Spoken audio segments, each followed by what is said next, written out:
y'all saw I'm on Act 3, Scene 1. And there's a female, like, right here. I could see her, like, out of my little window. And she's actually a single mom with, like, 2 kids. Taking her kids hiking on her own. Like, being a father and you go on your own with your child, you kind of feel that sense of, you love your kids, you know, you love them to death, you know. As a woman, I can imagine you probably love your child. I mean, you would probably wish a man was there too, to love you. It's crazy, huh? Almost makes me want to tear up. Cause like, right before I started this video, I was like, damn, put your hat on, nigga. I just playing. And I was like, damn, like, life is pretty exciting, you know? Life is exciting and cool. And then I just noticed there was a lady, like, as soon as, like, cause I parked, like, kind of weird in this parking lot just so I could be left alone and just read. And, like, it's kind of like a comfortable spot because I'm not the only car here. Usually, like, towards the end of the night when people start leaving and nobody's in the parking lot, I'll, like, flip it around where I could see if anybody comes in or whatever. Creep up from behind, but I didn't want to start speaking and have to see that person looking at me while I read. Pretty good peripherally. Pretty good. But, so Act 3, Scene 1, and, yeah, so far in this book, shout out my homies that I told to read this book. I actually told them what the book was about, because this is my latest book I'm on. I had thought about making like a movie, like a dope-ass movie about Hamlet, like a new modern version, kind of how they did with Leonardo DiCaprio. You know, he was young back then, though. He was really young when they did the Romeo and Juliet of back then. But doing a Hamlet one would be sick. Like a modern-day Hamlet one, you know? Like a Los Angeles style where it's like, get scenes of like different, I don't know, just get different scenes of the city. To be like a Hamlet, like a king of LA.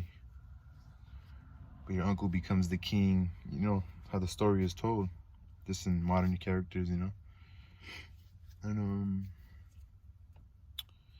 so Act 3, Scene 1.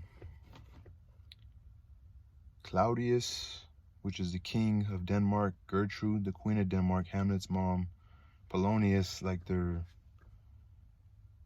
fucking Winston Churchill, you know what I'm saying? You know, he's like their correspondence. Or Ophelia, Polonius's daughter, Rosencrantz and Guildenstern enter. So it's Claudius, Gertrude, Polonius, Ophelia, Rosencrantz, and Guildenstern enter. Claudius, and you can't put your heads together and figure out why he's acting so dazed and confused, ruining his peace and quiet with such dangerous displays of lunacy. Rosencrantz, he admits he feels confused but refuses to say why. Talking about Hamlet, I think he's going crazy. Guildenstern, and he's not exactly eager to be interrogated. He's very sly and dances around our questions when we try to get him to talk about how he feels. Gertrude, did he treat you well when you saw him? Rosencrantz, yes, in a very gentlemanly way. Guildenstern, but it seemed like he had to force himself to be nice to us. Rosencrantz, he didn't ask questions but answered ours at length. Gertrude, did you try tempting him with some entertainment? Rosencrantz, Madame, some actors happened to cross our paths on the way here. We told Hamlet about them, and that seemed to do him good. They are here at court now, and I believe they've been told to give a performance for him tonight. Polonius, it's true, and he asked me to beg you both to attend. Polonius said that. Claudius, the king, it makes me very happy to hear he's so interested. Gentlemen, please try to sharpen his interest even more. Let this play do him some good. Rosencrantz, we will, my lord. Rosencrantz and Guildenstern exit. Claudius, the king, dear Gertrude, please give us a moment alone. We've secretly arranged for Hamlet to come here so that he can run into Ophelia. Our father and I, justifiably acting as spies, will hide in the room and observe Hamlet's behavior to determine whether it's love that's making him suffer.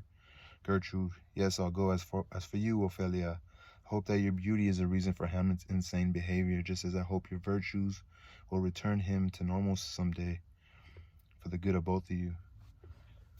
I hope so too, Madame, Ophelia said. Polonius, Ophelia, come here. To Claudius, Your Majesty, we will hide. To Ophelia, read from this prayer book so it looks natural that you are alone.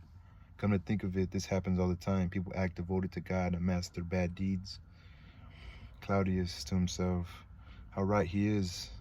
His words whip up my guilty feelings. The whore's pockmarked cheek made pretty with makeup is just like the ugly actions I'm disguising with fine words. So Claudius says this to himself because people act devoted to God to mask their bad deeds. So Polonius told Ophelia that, his daughter, because they're trying to see if they're trying to like get Hamlet to be next to her again and see how he reacts. So then Claudius says to himself, because after he heard what Polonius said, how right he is. His words whip up my guilty feelings. The whore's pockmarked cheek made pretty with makeup is just like the ugly actions I'm disguising with fine words. What a terrible guilt I feel.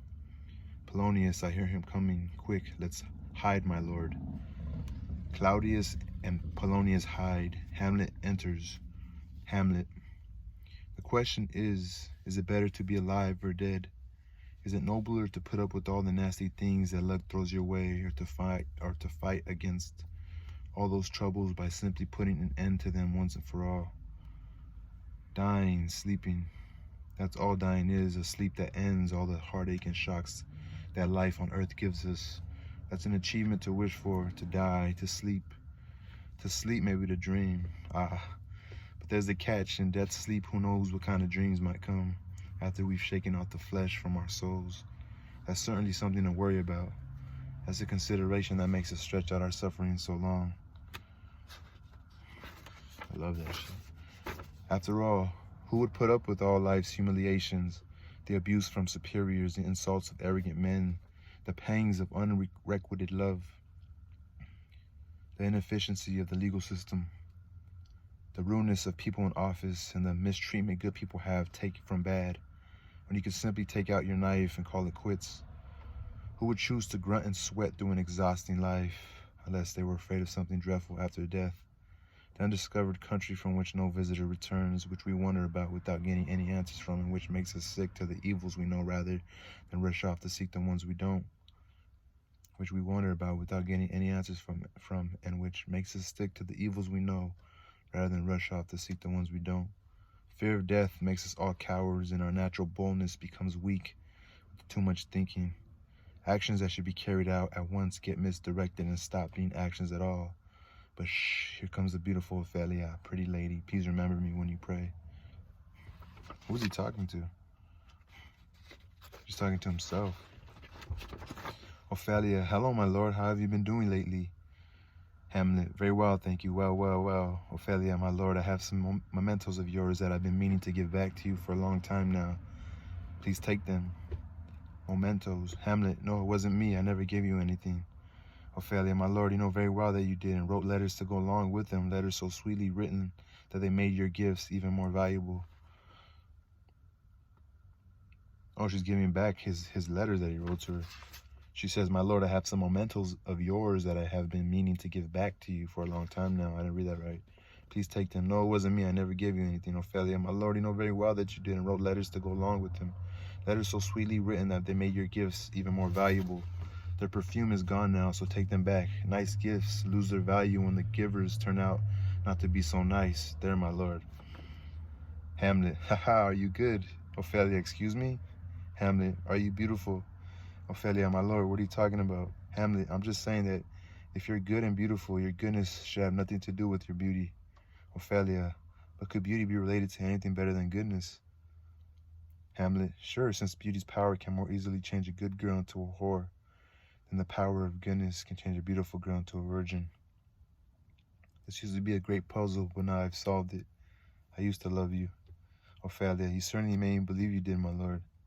Hamlet, you shouldn't have believed me since we're all rotten at the core, no matter how hard we try to be virtuous. I didn't love you. Ophelia, then I guess I was misled. Hamlet, so there's going to be a word right here, nunnery. Nunnery could mean either convent or brothel. So Hamlet says this, or she says, then I guess I was misled. Hamlet, get yourself to a convent at once. Why would you want to give birth to more sinners? I'm fairly good myself, but even so, But even so, I could accuse myself of such horrible crimes that it would have been better if my mother had never given birth to me. I'm arrogant, vengeful, and ambitious, with more ill will in me than I can fit into my thoughts, and more than I have time to carry it out in. Why should people like me be crawling around between earth and heaven? Every one of us is a criminal. Don't believe any of us. Hurry to a convent. Where's your father?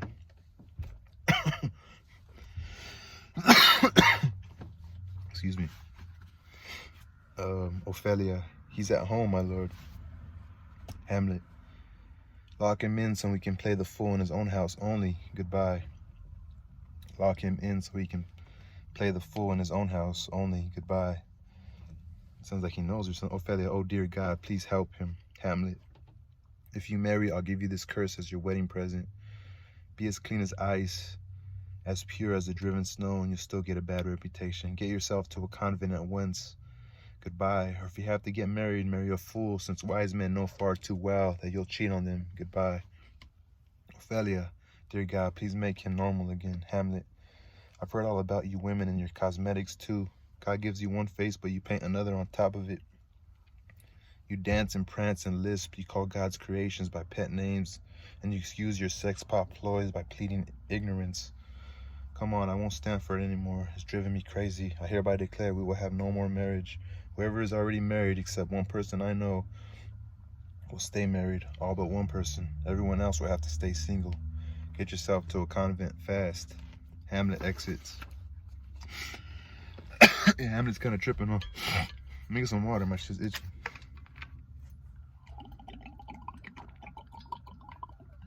But it's kind of like they can't trick him, you know? It's like he's like just too aware of shit. He just like thinks he lost trust. Ophelia. Oh how noble his mind used to be, and how lost he is now.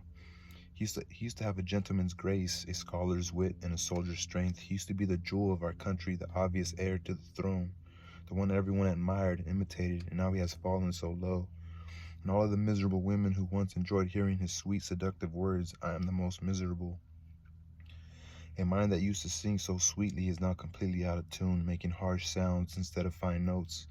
The unparalleled appearance and nobility he had in the full bloom of his youth has been ruined by madness.